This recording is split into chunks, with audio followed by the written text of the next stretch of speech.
Greetings! I am Herbert Erpaderp, and today I'm going to build this Airfix Sherman Calliope. This plastic model kit is in 1/76th scale. I really like the Calliope. I do have a thing for silly tanks, and this most definitely counts as silly. And awesome. The Calliope is the only premium tank I own in War Thunder just because of how silly it is. The front of the box has an artist's rendering of what a Sherman Calliope might look like, and the back of the box is pretty much just an advertisement for Airfix Club. Inside the box we find more advertising material for Airfix Club. It's like they really want you to join. I would consider it if I built their kits more often. We also have this instruction sheet which is about what I would expect from a kit like this. There are a couple of paragraphs at the front that talk about the Sherman tank, but strangely they make no mention of the Calliope variant. There are 3 pages of instructions which at first glance look to be clear and easy to follow. What I quite like is this colour page showing us how this Calliope model should be painted. Granted, it is almost entirely green, but it is still a nice touch. Also included is this very simple decal sheet. It would be nice if there were a few more markings like numbers and such, but at this scale it's not such a bad thing. I have so many leftover decals that I could probably give it extra markings anyway if I wanted. Always keep leftover decals. And of course the main content of the box is this bag full of green plastic, and unfortunately some grey rubber tracks. Having a closer look at the sprues we can see that the turret is pretty rough. The detail is a bit soft and there's lots of flashing. It isn't the worst ever, but it's going to take significant cleanup. The hull is slightly better, though not much. The hull sides and bottom were okay, though they will still need cleanup. There are of course plenty of bits and pieces like gun mantlets, bogies, and return rollers. Not the worst parts I've ever seen, though not the best either. And to go with all that suspension gear, there are a whole lot of road wheels, drive sprockets, idlers, and a main gun. My knife is certainly going to get a workout cleaning all the mold lines from everything. Though, to be fair, you shouldn't buy a cheap model kit and expect to get away with no mold line removal work at all. I think the best sprue in this box is this one with the parts that make this a Calliope, the rocket launcher system. I don't know if this is a case of a newer rocket launcher sprue being paired with sprues made with a much older tooling for the tank, but that's what I'm suspecting. You can see the detailing on the rocket launcher is much more crisp and neat than the tank parts, especially on the arms that hold it up. And finally, this. Rubber band tracks. I'm not sure anyone likes these, but I guess it's what we have to work with. Personally, I would rather spending hours putting together individual track links. Oh well, let's get this thing built. Step 1 is to assemble all the bogies. The parts seem to have a bizarre numbering system on the sprues, which I ignored because they all look the same. What we need is the front part, back part, and 2 wheels. A lot of cleanup was needed for these, especially the bogie front part. Most of them had quite bad flash around the peg that guides it into position on the side of the hull. Obviously, that will be quite a hindrance to assembly. Once all the parts are cleaned up, they can be glued together like so.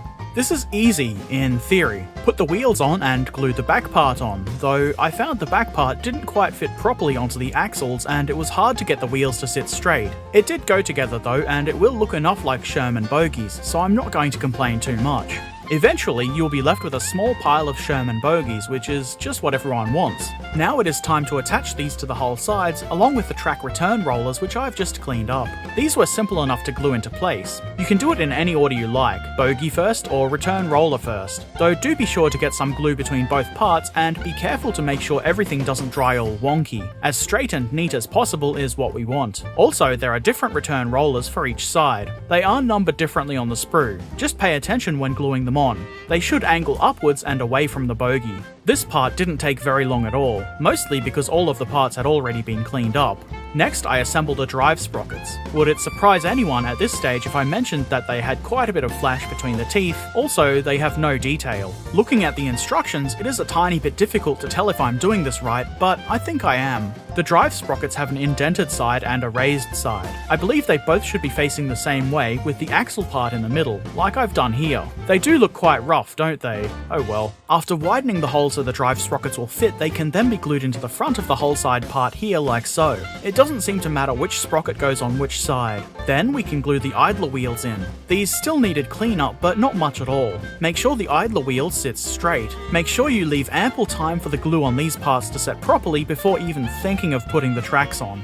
Next, I assemble the hull. The whole top is mostly okay, not too much flash, though there is a pretty big wound from where I clipped it from the sprue. It looks like maybe not enough plastic in the mold itself here, otherwise it looks okay. Not great though. The tools look really softly molded in particular. I begin assembling hull components by attaching the whole rear with engine bay doors, surprisingly enough to the rear of the hull. I wasn't entirely sure what angle this part should sit at, so I had to work quickly and add one of the hull side and bogie assemblies, which would then inform me of what kind of angle the whole rear should sit at. I leave the glue a little while to set up properly, and then I attach the other hull side assembly. The parts are pretty easy to glue together if you do it step by step. Trying to attach both hull sides, rear and floor at once, like the instructions seem to suggest, is going to be a pain. I then go to glue the floor in. As always, test fitting first. It seems either the floor is too short or I've done something wrong. Both are likely, but I'm going with the former. Also, the transmission case is going to look really bad and gappy. I take the plunge and glue the floor into place. Of course, of the two awful fitting options, this one does look best. The big gap is on the underside and shouldn't be visible, but it's still pretty bad. I did my best to get the transmission casing to look as neat as possible, which was not at all easy.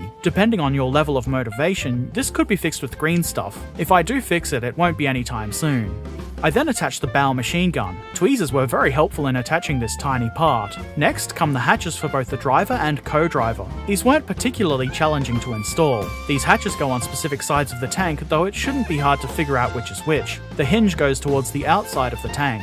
And now we face these, the dreaded rubber band tracks. Oh, how I hate these. To start, I cut off the little tab at the end and then use my knife to separate the tracks from each other. These tracks are meant to loop around and join up with this peg part in the hole at the other end. The peg is then meant to be melted. I did try to use super glue for this, but it was ineffective, so I had to melt them. No way am I going to buy a new soldering iron to do this, not for this kit. So I had to wait until I could get a lighter from a smoker, use it to heat the end of a sculpting tool, and then use that to melt the tracks together. Do be careful if you do this. Then I attach the tracks. I tried to do this without stretching the tracks too hard and breaking the melted joins. I did have a little bit of difficulty getting them on over the idler wheel, but even so, they are a bit loose. Unlike an actual rubber band, these won't stretch and contract to fit the tank tightly. They also hold the tank a little in the air unless I apply weight. This wouldn't look too bad with a tank that should have quite a bit of track sag, but a Sherman should have fairly tight looking tracks. You can always use super glue to stick tracks to wheels and add sag for tanks that it looks good on, but you can't really shorten them.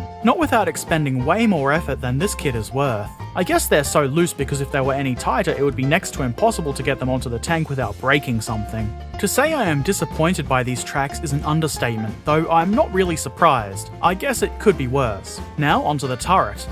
Oh my. This is really not very well cast. I guess it is vaguely shaped like a Sherman turret. I cleaned it up as best I could. The instructions then seemed to be saying to drill a 1mm diameter hole in the top of the turret. It took me a minute to figure out that they mean to drill a hole in the side of the turret. It is more clear on the bottom right of the instructions that they mean to drill it into the side. 2mm up from the bottom of the turret just behind the shell ejection port, which, by the way, has no detail and looks like crap. So I drilled that hole on both sides. I then glue on the gun mantlet. It doesn't really fit very well, but it should go up this way with the hole for the coaxial machine gun on the tank's left. Speaking of which, I then glue in the coaxial machine gun. I think it might have looked better if I left that off. The MG looks odd and clunky. Then the main gun can be glued into the mantlet. It goes up this way with the curved part of the outer mantlet facing upwards. I then make sure the gun and MG have a similar elevation.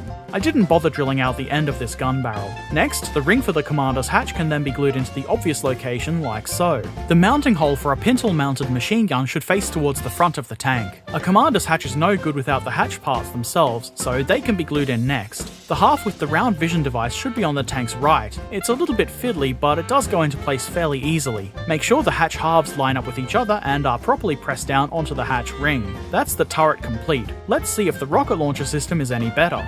Start by cleaning up the actual rocket pod things. They do have quite a lot of mold lines that need removing, but they look okay. If the rest of the model looked better, I might consider drilling out all of these rocket tubes. Glue them all together. They have matching holes and pins to help with this. The top set of tubes has 4 mounting holes in the bottom. Make sure you don't put them together backwards and cover these up. The assembly process is much the same with the smaller set of rocket tubes that will sit below the larger main one. I then construct the arm things that hold the rocket launchers aloft above the turret. Pay attention to the instructions when clipping the parts for this off the sprue. You need different parts for either side as they are obviously different. This was fairly fiddly, but only because the parts were a bit small and not the easiest to hold. They actually fit together very well for the most part, though I did have to trim the top of the vertical arm bits so the small part that goes atop it would sit flat. If you really wanted to go to the effort, it looks like you could adjust the elevation on this, but that might be kind of fiddly to get both arms at the same angle, so I just went with no elevation. I was actually surprised by how well detailed and easily assembled the arms for this were,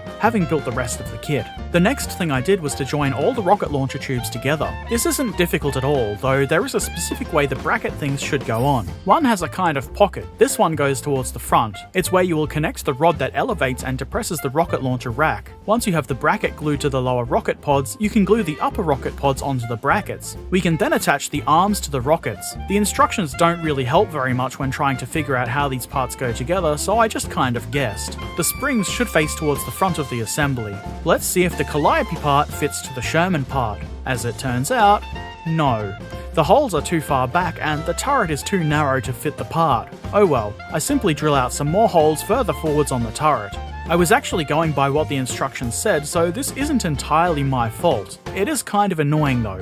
Fortunately, the old holes can just be filled with green stuff, if I can be bothered. I then glued the rocket launcher into place, and then before the glue set, I attached the elevation rod. Though I probably should have waited a little while and it would have been less fiddly. This was more annoying than I had anticipated. You start by sliding the ring that joins the elevation rod to the gun barrel into place. I then glue the elevation rod into the pocket on the rocket launcher with the forked part of the rod over the gun barrel. Then slide the ring forwards and try to get it to lock into the control rod. It was a little bit more fiddly than I'm showing here. I then add glue, trying not to be too messy about it, though I failed a little bit there. And that's the turret completed. Now to join it to the hull. This is achieved by simply slotting the pin on the turret into the hole on the hull. Not a totally smooth fit, but it does fit.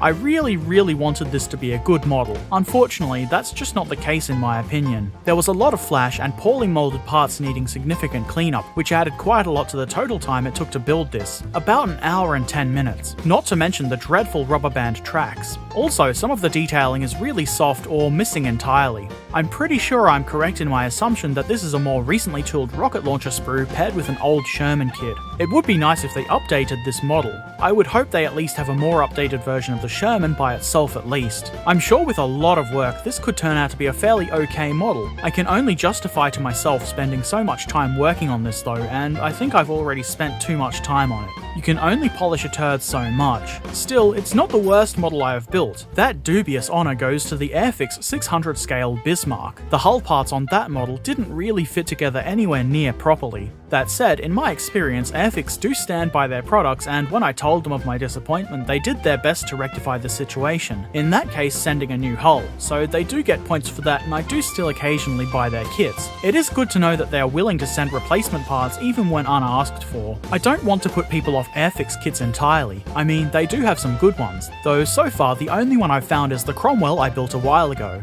It was lovely to build and turned out really well. Then again, this is only the third Airfix 176 scale tank that I've built since I was a kid. It might be that the Cromwell is an anomaly. I hope not. I bet there is probably a list out there that tells which Airfix tank kits are good or bad, but I haven't found anything like that myself. Link me in the comments if anyone knows of something like that. I will definitely keep an eye out for another version of this tank, most likely a 1/35th scale version. Preferably one that doesn't have annoying rubber or vinyl tracks that you find on models from companies like Tamiya or Airfix. One day I'll find one and I will be sure to share the build with you.